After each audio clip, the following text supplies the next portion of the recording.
Do you know that on average, based on research, I don't know how they did the research, but based on studies, each and every one of us, adults, on average, make 35,000 decisions a day.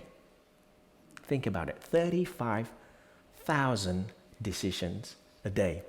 Of course, most of those decisions were made in autopilot mode.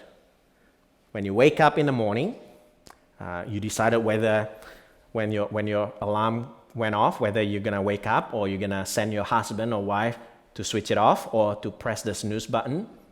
There's at least a couple of decisions there.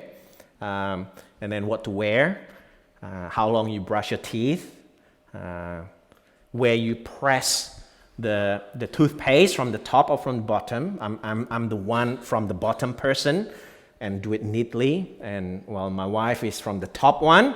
So if she brushes her teeth first, I would fix it first before I press. Another few more decisions there. They said on average we'll make about 2,000 decisions in an hour. So imagine from the time you wake up till now, how many thousands of decisions have you made? And of course, a lot of them are trivial and autopilot and you didn't even think about it, but they are the decisions that you made. Now, whether you're a student or a professional or a businessman or professional, businessman, student, what else? Business owner, whatever you are, right? All of us are called to make decisions. Some are easier, others are harder. The stakes are higher for some people. If you are in medical profession or if you are a rocket engineer or airplane maintenance engineer or whatever, some of our decision making could risk lives. And others are not so, depending on what you do in life. Now, there are various decisions we have to make, and that's my point. And another decisions that we make, whether consciously or subconsciously, is how we spend our time.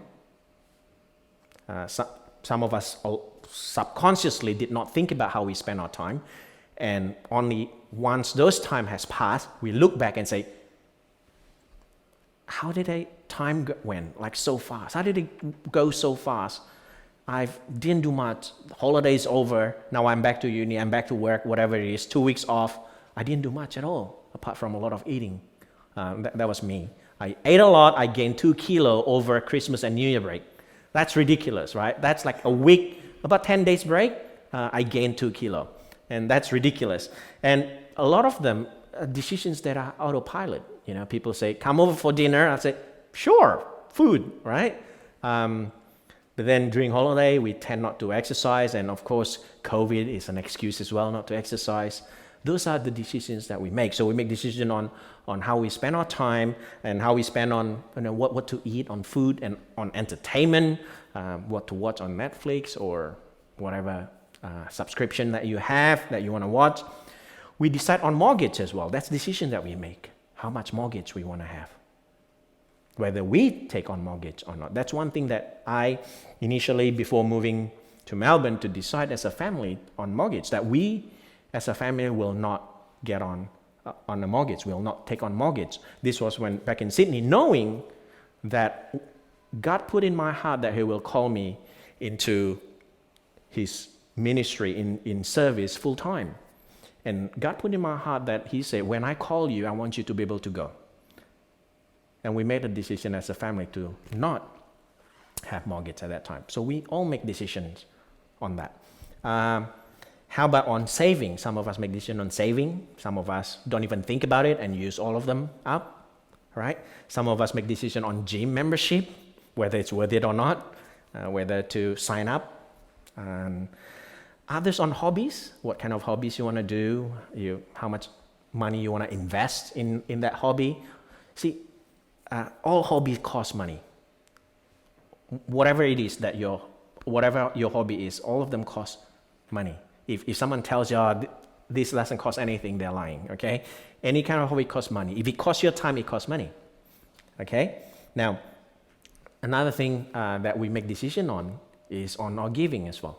How much of our income we want to set apart on giving and blessing others. That's the decision that we make all the time. So as you can see, some decisions are harder to make, right? Like who to marry, what course to take up in the university and things like that. So so what it means is there are decisions that you make that require sacrifice. Think about the decisions that you make. Most of it, if it's important, will require certain kind of sacrifice in your life. If you say, for example, make a decision to live a healthy life, what kind of sacrifice do you have to make? Well, as I mentioned before, maybe paying gym membership is a sacrifice that you have to make. I know they're not cheap. Or stop eating certain kind of food that you like. Because you now make a decision to live a healthy life, you can't eat certain food anymore. How about if your decision is, I want to retire early and I want to retire comfortably in this life? Then what do? Well, the sacrifice is you will be working long hours because you want to make sure while you're still young, have the energy, you want to work as much as you can, as long as you can, take 1 job, 2 jobs, 3 jobs, I don't know, and you want to save as much as you can, minimize your giving, increase your saving, perhaps not even going for holiday every year or every 6 months, whatever it is. You make it like now every 2 years or every 3 years. Those are the sacrifices that you have to make. If you say, I want to retire early and I want to retire comfortably. Now, the reason I'm talking a lot about this is because the decision that you make in your life tell a whole lot about who you are and what is important to you. Okay? The decisions you make in your life tell a whole lot about what is important to you or who is important to you. If all your decision, if you're married, and all your decision and priority is all about yourself, and you can basically say that, well, I am most important in this life, not my kids, not my spouse. But if your kids and your spouse are more important than yourself, then you know your priorities, the decisions that you make. You would save up, not for yourself, but you would save up for your kids' education, for example, right? It tells a whole lot what is important and who is important in your life. Now, so the decision you make matters, okay? Don't let anyone tell you that the decisions you make don't matter. Well, the decisions you make matter, and of course it does, and I'm sure we all agree that the decision that we make matters. But do you know that the decisions you make also matters to God? And that's what we're going to talk about, that the decisions we make in life matters to God, to our God. The job you take, how you live your life, and how you spend your time and money, they all matter to God. The decisions you make matter to God. Now, today we live in this society, in this world that I would call a secular, polytheistic, pluralistic as well, where everything goes. Our society screams out left, right, and center the word tolerance, right?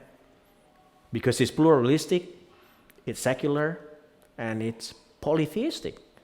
When you're in this society, that kind of society, they all preach to us, to you and me, the word tolerance, that we must be tolerant with one another. However, our society, I believe, have lost the understanding of what the word tolerance means. What does the word tolerance mean today? Well, it means this. Let me tell you. Tolerance means that, to accept what the wider society believes to be right. That's what tolerance is. To accept what the wider society believes to be right. But that's not what tolerance actually mean or used to mean. The word tolerance used to mean not only accept or acceptance, but so much more than that. The word tolerance means when you say you tolerate someone, you basically pledge your life, telling that person that your safety is priority, even if it's gonna cost my life, or even if it's gonna cost my own safety. So when you say, I tolerate you, I have tolerance towards you, that means I will protect you even if it's going to cost my life. That's what tolerance means. Today, that's not what it means anymore. Now, so today, because it means that you have to accept the norms of the wider society, the norms of the majority, if you don't have that belief, what do they call you? Intolerant? They will call you bigot, right? But that's not what the word tolerance means. But that's the society that we live in today. My questions that I want to address from Daniel 1 is how we live, how then can we live and thrive in this kind of society, polytheistic, pluralistic, and secular society as Christian, if you believe in the God of the Bible, how we should live our life. And it gets complicated if you work with people who are not Christian or who don't share the same belief as you are. How do you live then? So my questions for us before we look at what the book Daniel 1 says is this. Have you been called a bigot in your life or intolerant in your life? If you haven't, perhaps you're a very quiet person and you never voiced your belief to anyone but those who share the same belief as you. If you live in Melbourne or any post-Christian pluralistic society, if you believe in what you believe and somehow voice your belief, you would have been called bigot or intolerant. You would have friends who unfriend you on Facebook. And if you're young, maybe on other social, I know young people don't go Facebook, right? When I tell people I'm on Facebook, they say, oh yeah, you must be really old now. Young people usually, I don't know, there's so many other ones that young people go to. You might get unfriended because of your view. Like some of us have then grown to be afraid or reluctant in share our belief because of this. So we can learn a thing or two on how to live in this kind of society from Daniel and his friends. So now let me just say it if you don't know, if you live in Melbourne and you are Christian, you are in the minority, right? So that means whatever you believe that is not the belief of the wider society, you'll be called intolerant or bigot or ignorant or uneducated, as if you never gone to school, never read paper, or don't know anything about anything. So Daniel shows us in the whole book, and especially in chapter 1 to 6, how to stand firm, living as a minority in a society that holds a radically different worldview to his. That's pretty much like us, if you're a Christian living in Melbourne today, or any other post-Christian society. So to help us with our study on Daniel 1, we'll be looking at three simple things. The first one is failure. We're going to look at failure, our failure. And we're going to look at favor, God's favor. And we're going to look at faithfulness, both our faithfulness and God's faithfulness, in the context of Daniel and his friends' faithfulness towards God. So failure, favor, and faithfulness. 3F, okay? The first F, failure. So the first thing that could help us stand firm in the society that is like us, like ours, that holds a radically different worldview is our perspective. This can help us, our perspective on failures. What is your perspective on failures? What comes to mind when you think about failure? No one likes that, right? So if you're a high achiever, especially, you don't like the word failure. Someone can fail, but not me. I like to joke with my kids, but I think somehow this is my idol deep down in my heart as well. I like to joke with my kids, saying it's like, Daddy never wrong, okay? So if you ask anything, if there's any different opinion, Daddy is the right one, okay? The others are wrong. And then my youngest daughter, Talitha, when she asked me something that I generally don't know, because, 5-year-old asks ridiculously difficult question, I said, I don't know. And then she would correct me, say, I thought you know everything. And we don't, right? So What's your perspective on failure? What comes to your mind when you think about failure? And the book of Daniel opens like this. Daniel 1, verse 1 to 2. So I'm going to go through every verse as much as I could today. So I'm going to speak really fast. Daniel 1, verse 1 to 2. In the 3rd year of the reign of Jehoiakim, king of Judah, Nebuchadnezzar, king of Babylon, came to Jerusalem and besieged it. And the Lord gave Jehoiakim, king of Judah, into his hand with some of the vessels of the house of God. And he brought them to the land of Shinar, to the house of his God, and placed the vessels in the treasury of his God. And not a good opening verses. Basically, the enemy came, besieged the city of God, Jerusalem, and they ransacked the temple, God's house. Take all the good stuff in it, all the gold vessel stuff, and move it to Nebuchadnezzar, God's house. That's what happened. So this book of Daniel was written about 2,500 years ago, about 600 BC.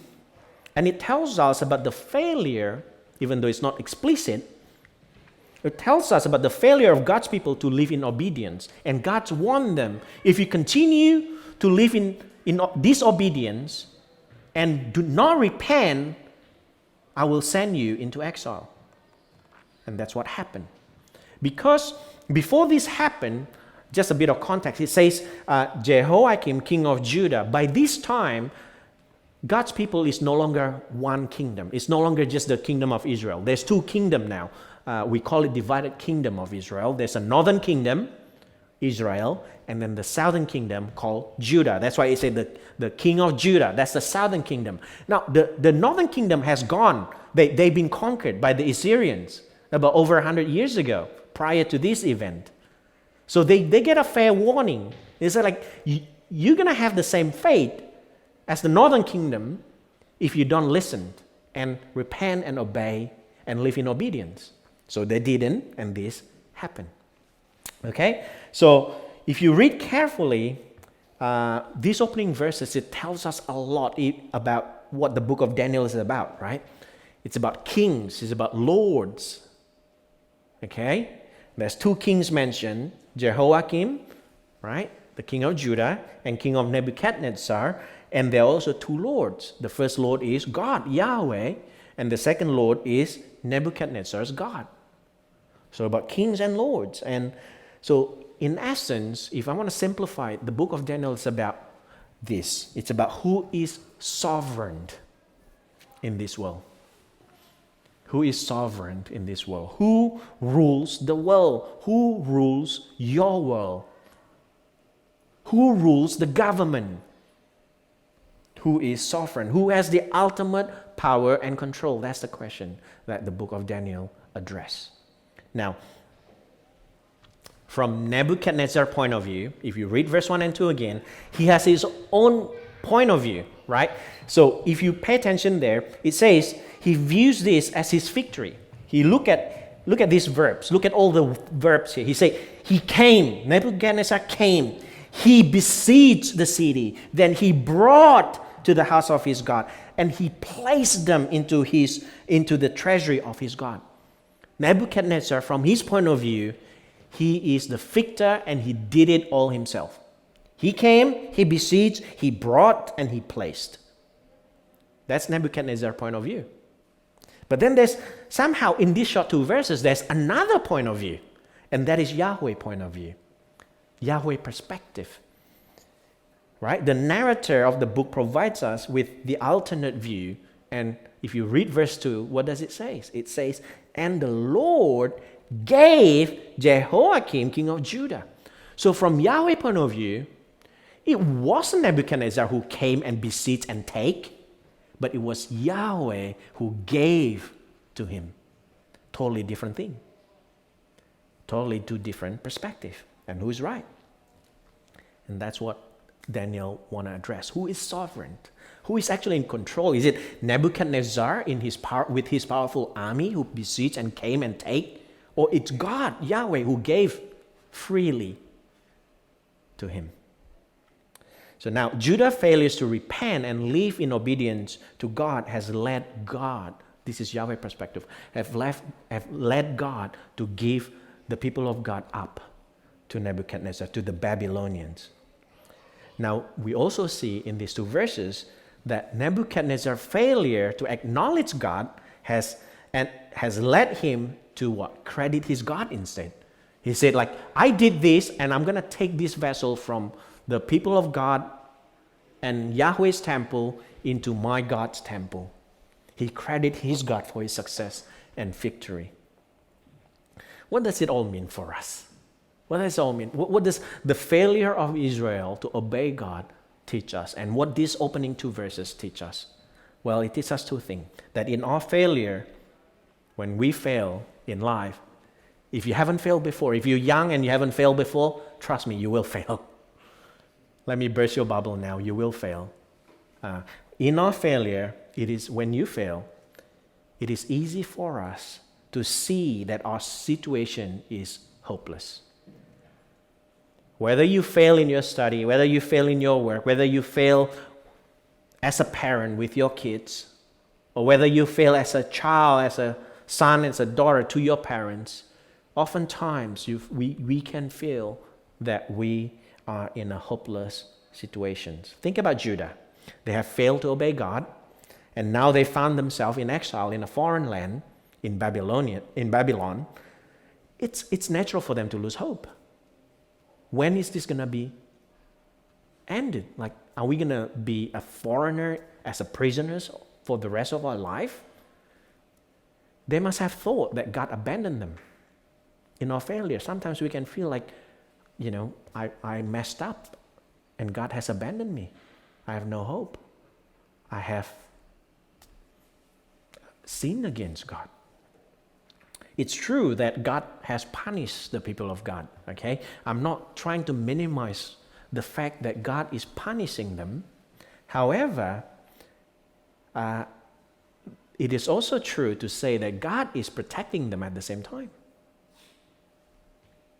as we shall see for the rest of the chapter. Because the punishment of God for the people of Judah, for God's people, is only half truth. Okay? God is not only the punisher, He is also the protector of His people. Yet, in these two short verses, we are told that God is in control all along, right? In your failure, remember that God is in control. Even in the situation like the people of God here, the city was besieged. They were taken into exile as prisoners. Yet God is in control. It wasn't Nebuchadnezzar who did it. The Bible says God gave them to Nebuchadnezzar. God is in control, even in their failures, even when the enemy came and conquered their nation and took them. Not for a moment that God wasn't in control. Regardless how messed up you are and how failed you have been in your life, God is in control. So there's no failure for God's children that is so bad. There's no failure in God's children that is so bad that would make God give up on them completely forever. No way. Not without God. So what is your failure? Do you think your situation hopeless? The answer is no, never. Never. So that's first thing, what's all about. What does it mean for us? In your failure, your situation is not hopeless, never hopeless with God. And God is always in control. Second thing is, in your success, some of us, failure, that's not me, man. I'm the success guy, right? Now, if that's you, if you're the successful guy, always the top 3 students from kindy to uni, graduate, top 3 in the state, right? Success is your thing. Failure is, that's your neighbors, that's your friend, that's your sibling, right? Usually, sibling rivalry is very, very much true, right? Either you are, when you fail, it's like, yeah, I'm the failure one, my brother and my sister is the successful one. Or you could be this, like I'm the successful one. The failure one, the crappy, naughty one, it's your other sibling. If that's you, right? Look at Nebuchadnezzar when he viewed that this is his success. It's so tempting in your success to give yourself credit for it. Whatever it is, whether you're smart, whether you're wealthy, whether you are healthy, super fit, have a good kids, excellent family, role models, it's very tempting to give yourself credit for your success. And you don't never feel hopeless. You can always solve any problem, any situations in your life. In fact, you feel like you're living your best life now. This is the best life of my life ever.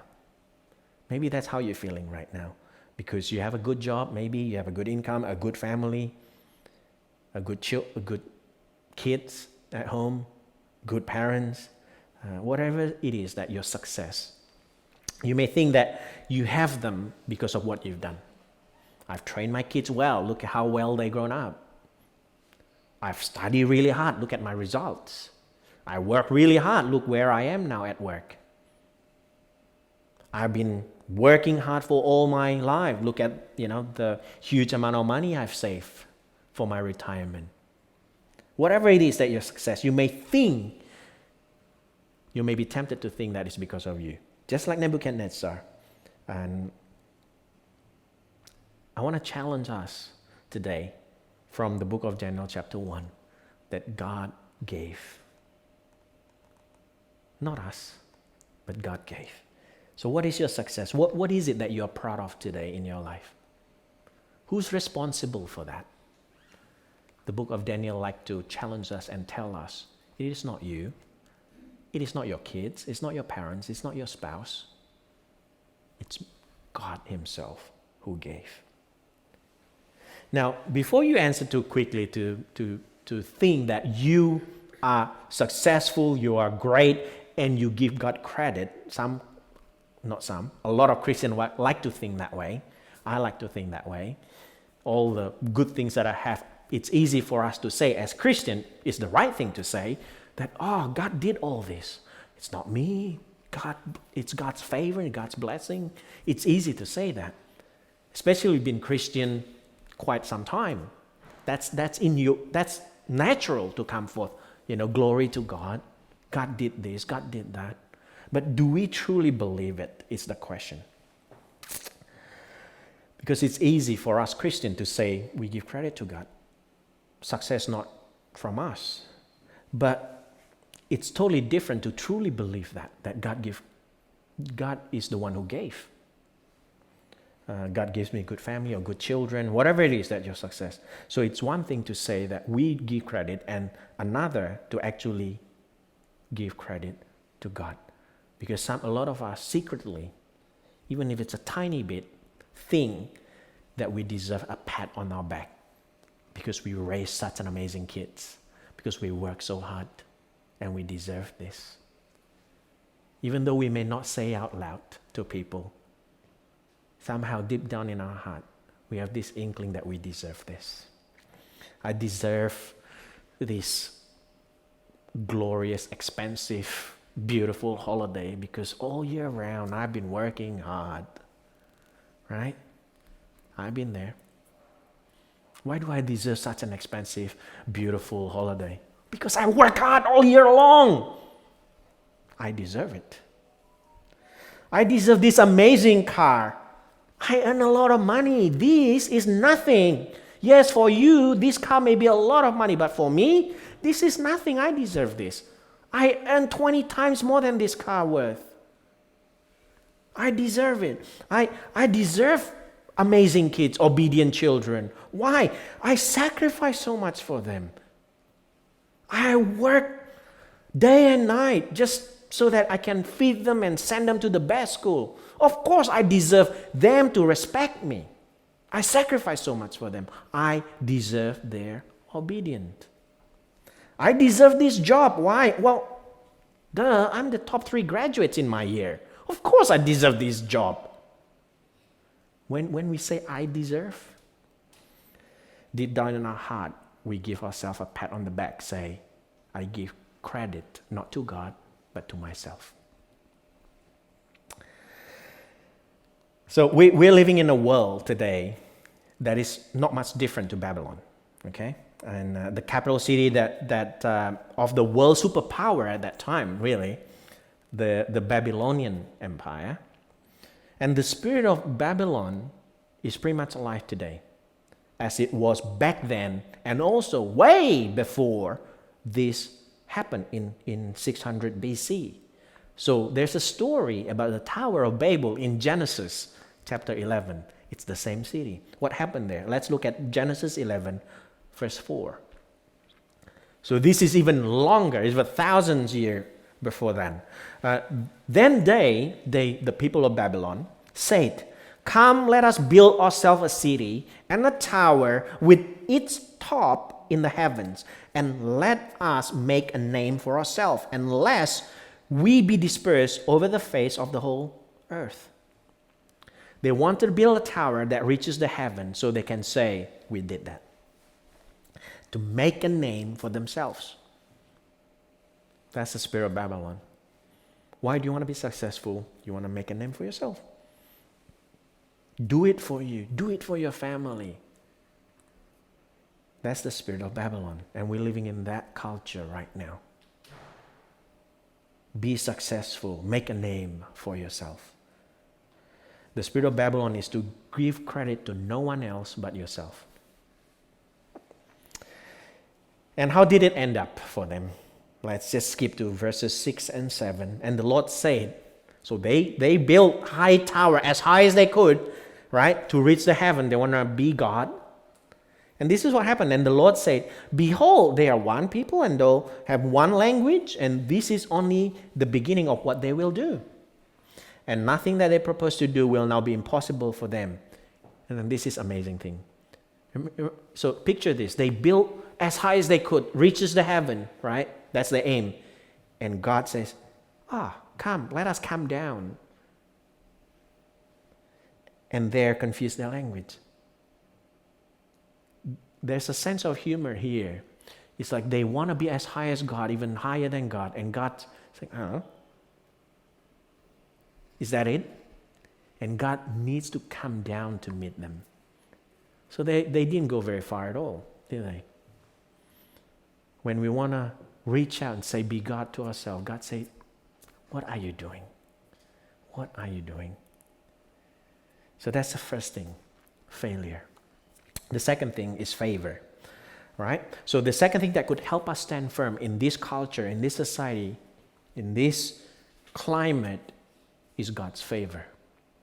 Let us read verse 3 to 6. Daniel 1, verse 3 to 6. Then the king commanded Ashpenaz, his chief eunuch, to bring some of the people of Israel, both of the royal family and of the nobility, youths without blemish, of good appearance, and skillful in all wisdom, endowed with knowledge, understanding, learning, and competent to stand in the king's palace, and to teach them the literature and language of the Chaldeans. And the king assigned them a daily portion of the food that the king ate and of the wine that the king drank. And they were to be educated for 3 years. At the end of that time, they were to stand before the king. And these were Daniel, Hananiah, Mishael, Azariah of the tribe of Judah. They were to be educated, to be enrolled in the University of Babylon for a bachelor degree that's going to take them 3 years. So that's what they enroll in. Now, the best of God's people were taken into exile. It says the royal family of the nobility. These are not common people. These are the royal people who would be kings and princess and prince. And the smart people, youths without blemish, okay? Of good appearance, skillful in wisdom, endowed with knowledge, understanding, learning, competent. These are the best of God's people, and they were taken by them to be enrolled into the University of Babylon. So they are to be trained to serve the king. All right. Now again, there's two perspectives here. When you read this story, the first perspective is that they experienced promotion. They were taken to exile as what? Prisoners.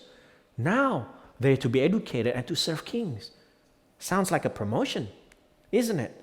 And from prisoners to professionals. However, at the same time, there's another perspective here. It's not a promotion, it's a demotion, because they were royalty before. In the land of God, in the land of Judah, they were royalty, royal nobility, royal family and of the nobility. Now, who are they? They're to be trained to serve, to be servants of the king of Babylon. So 2 things were given to them in exile. One, they receive it gladly. And second one, they refuse it. So the first one that they will receive is what? A new name. Each of them were given a new name. So they were given a new identity, so to speak. And they were fine with that. Okay? But the second one, the king's food and the king's wine, they refuse. Why? It's interesting, isn't it? Let me quickly read for us Daniel 1, verse 7 onwards. And the chief of the eunuchs gave them names. Daniel he called Belteshazzar, Hananiah he called Shadrach, Mishael he called Meshach, and Azariah he called Abednego. But Daniel resolved that he would not defile himself with king's food or with the wine that he drank. Therefore he asked the chief of the eunuchs to allow him not to defile himself, and God gave Daniel favor and compassion in the sight of the chief of the eunuchs. And the chief of the eunuchs said to Daniel, I fear my lord the king, who assigned your food and your drink. For why should he see that you are in worse condition than the youth who are of your own age? So you would endanger my head with the king. Then Daniel said to the steward, whom the chief of the eunuchs had assigned over Daniel, Hananiah, Mishael, and Azariah, test your servants for 10 days, and let us be given vegetables to eat and water to drink. Then let our appearance and the appearance of the youths who eat the king's food be observed by you, and deal with your servants according to what you see. So he listened to them in this matter and tested them for 10 days. At the end of 10 days, it was seen that they were better in appearance and fatter in flesh than all the youths who ate the king's food. So the steward took away their food and the wine they were to drink and gave them vegetables. All right? So if any reason to be vegetarian, this is it. This is the passage, right? Of course, if you do that, then we'll be taking the text out of context. Why are you vegetarian? Well, like Daniel. Well, Daniel's not vegetarian. As you read later in chapter 10, this was temporary. He later on does take it, right? But not now. The question is why, right? Daniel didn't give us the reason other than saying by taking on or eating and drinking the king's food and wine, he would defile himself. That's it. That's all he tells us. So it could be various things. It could be food laws, Levitical food laws. But then it doesn't make sense completely because the food law does not cover wine. Wine is fine, right? So it's not quite right.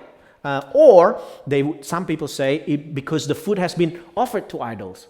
Well, that doesn't quite make sense either because the vegetable would have been too. Everything would have been offered to idols. So that's not the reason. I think the most probable reason is because by eating and drinking the king's food is you making new allegiance to a new king, to a new Lord. While their names can be changed, this is what it means for us. People can call you whatever, but it's your choice to refuse what to take in. You cannot stop people calling you names, calling you bigot, but you can stop from taking in to yourself. Like in that case is they can refuse to eat the king's food and drink the king's wine. Now, so it's really not so much about the food itself, okay? It's not, meat is bad, veggies is good, even though generally speaking that's true, but that's not what's here, okay? That's not what's here.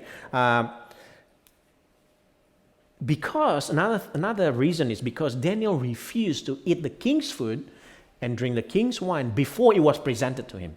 If you read carefully, Daniel said, but Daniel resolved not to defile himself before they presented the kind of food that he will get. Okay, so it's not so much about what the food is.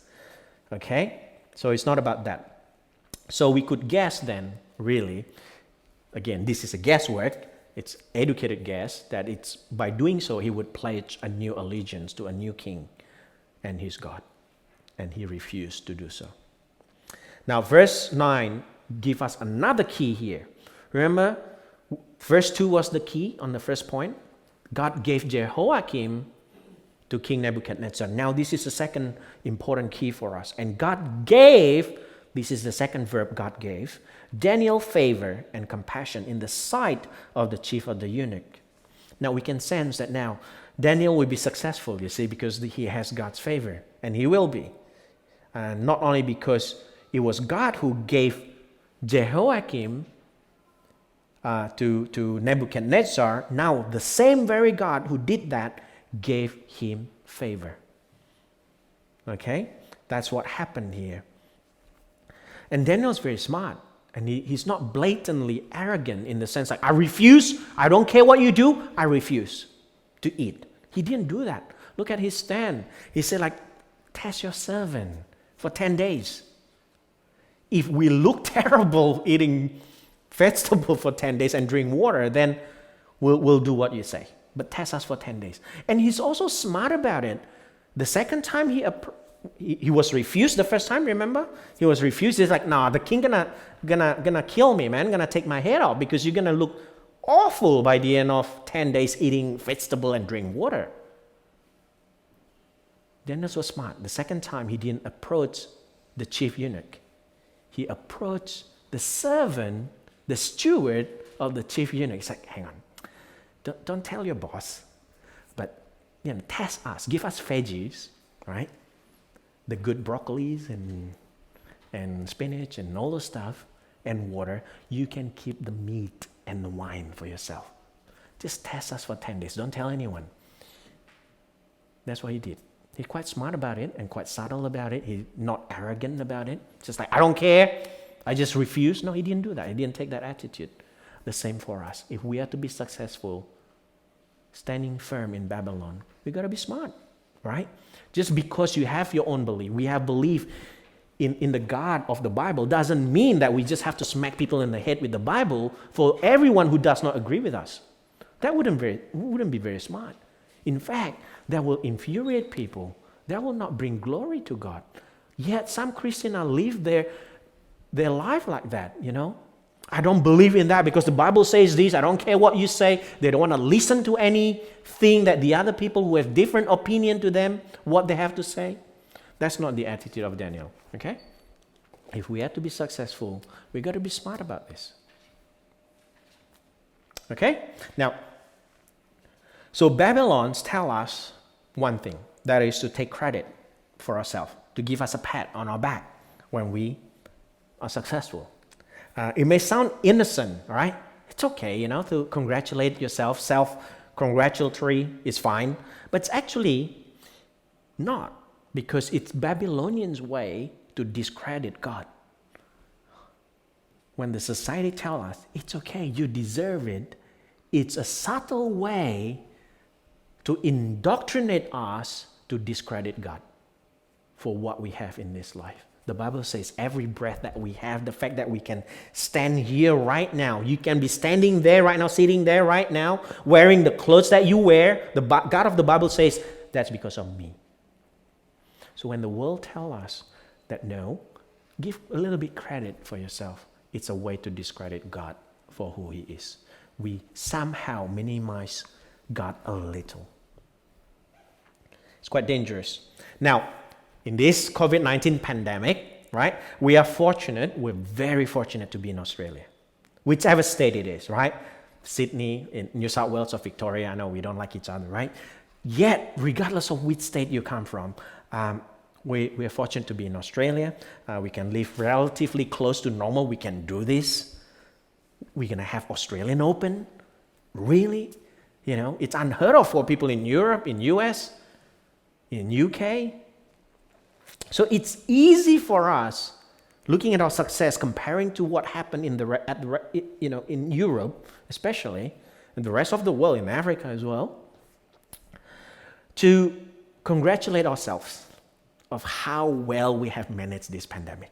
Now, the government congratulate the citizens. Do you hear that? Dan Andrews, proud of Victorians, You behave well, you obey when we put this in. I know it's hard, but you did it, you come through. The government try to congratulate us, give credit to us for what happened, for the 0 case that we have. The same with the citizens. We subtly say, we're so proud of the government because of their strict, decisive, brave move to go into lockdown. Not many leaders in the world are brave to do that. What are we doing? We subtly say it's because of us. We live in this pandemic relatively free and normal compared to the rest of the world. Has nothing to do with God whatsoever. That's a Babylonian's way to tell us we can take credit for it, we can praise government for it. That's a way to minimize God's control. So remember the book of Daniel, it's about who is sovereign, who is in control in this world. Is it our government? Is it us because we are obedient? Or is it God who is in control? Are we in this situation right now because God, Yahweh in control, wants us, people in Australia, to live in this moment in such a way that there's no case right now? Or is it because of us? That's a question for all of us to ponder. Is it us? Is it Dan Andrews, Scott Morrison? Or is it Yahweh, God, the Creator, who made it so? What's your answer? Your true answer will reveal who is your God. Is it yourself? Or is it Yahweh?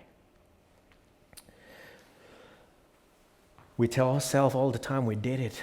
We deserve this. We deserve this normal. Americans, they don't, look at what Trump did.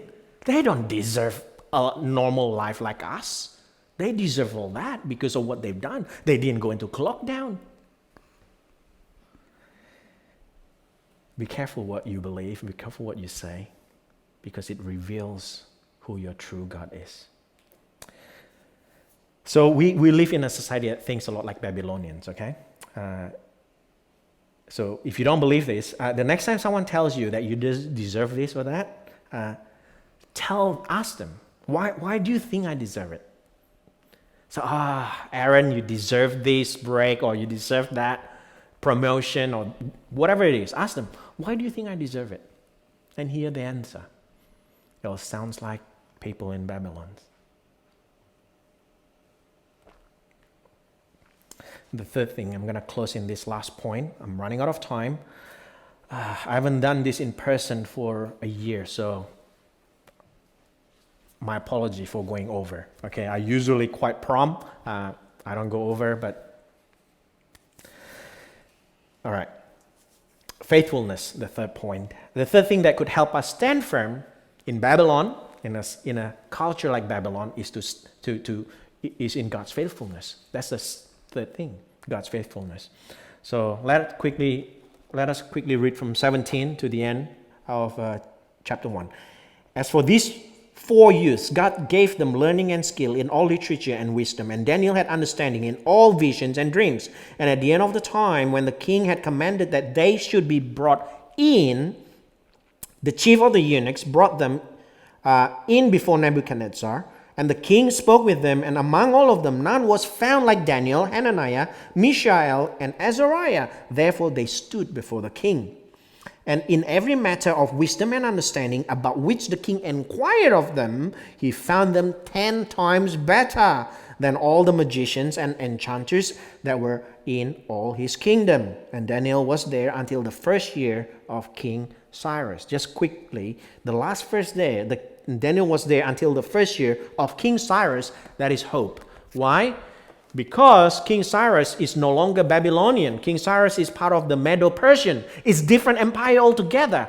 So Daniel gonna be successful beyond one king, beyond King Nebuchadnezzar, as we will see in the next 12 weeks, until a new superpower come. Daniel still in high regard in that sense.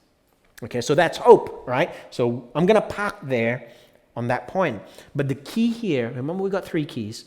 We got verse 2, the Lord gave Jehoiakim to King Nebuchadnezzar. And the second key, What is the second key? And God gave favor to Daniel. And now, verse 17, and as for this youth, God gave them learning and skill. Again, who did it? God did it. God gave. How can we stand firm? Because God gave. How can we be successful? Because God gave. Simple as that. So this is the third time we hear God gave. They may be in Babylon, far from home, but God was there with them all along. Some of us may be far from home. We don't feel like this is home for us. Yet God is here with you nonetheless. God did not just send them into exile. God went with them into exile. God is not some kind of a father who sent their kids off to do some chores and not doing it. Like when I ask my kids, can you clean that up? I didn't help them. I just let them do it. But God is not like that. God sent them into exile and He went with them. So Daniel and his 3 friends were extremely successful, as we've read, right? In verse 19 and 20, they're 10 times better, has more knowledge than anyone else. They're the best in that year, basically. They're the top 4 graduates from the University of Babylon. See, oftentimes we don't see God in our life because we are far from home, and in our situation, we feel like we're in exile. In a sense, we are living in exile. God says, this is not our home. If you don't feel like this is home, well, you are right. The Apostle Paul says this in Philippians 3, verse 20 to 21. The Apostle Paul writes this, but our citizenship is in heaven, and from it we await a Savior, the Lord Jesus Christ, who will transform our lowly body to be like His glorious body. What a beautiful picture and hope that is. By the power that enables Him even to subject all things to Himself. We are not home. If you feel like you're in exile, you are right. Yet, somehow people say home is where family is. You heard that saying before? Home is where family is, regardless how bad your house is. Some people say home is where you have this or that, right? For me, maybe where I can have a beautiful coffee in the morning, right? But most people say home is where family is, regardless of where you are. For my kids, when the younger they are, the more flexible they are as far as home is concerned. As long as their mommy and daddy is there, that's home. Home is where family is. And for Daniel and his 3 friends, home is where God is. They could be in Jerusalem. If God is not there, that's not home. At this point, they're in Babylon, in exile. Yet for them, that is home because God is with them. God went with them in exile. So this is not our home. Yes, you're right. But we should not be in despair because there's hope for us because God is with us. Why?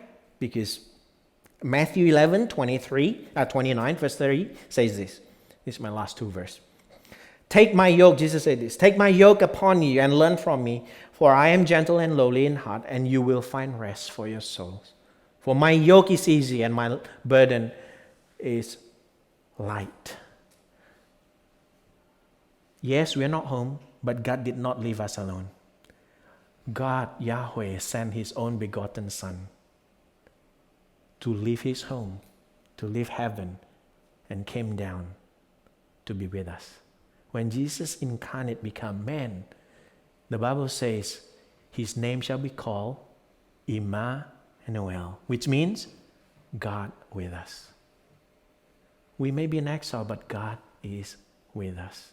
So we should not be despair because home is where God is. When God sends us, wherever God sends us, it could be a promotion, could be a demotion, it does not matter. He always goes with us. He doesn't leave us on our own, you see. Only when we see that God has been faithful to us, even faithful to death on the cross, that we can be faithful in Him, to Him in Babylon. Let me close with this verse, Psalm 23, verse 4. This is the words of King David. He says this, even though I walk through the valley of the shadow of death, I will fear no evil, for you are with me. Your rod and your staff, they comfort me. Oh, that's beautiful. David says this, I will not fear, even though I walk in the valley of the shadow of death. And he gives us the reason. Why? Because God is with him. That's his only reason. He didn't say, I'm not fearful of this because I have a lot of money in my bank account. I not fear this because I have a spouse that loves me. I did not fear of this because of this or that. He did not say that, even though he can. But he says, I'm not fearful of this because of who is with me. My brothers and my sisters, whatever your situation is right now, God's favor is with you. God gave that favor, and he's faithful, and we have witnessed that faithfulness of God on that cross. Let us close our eyes.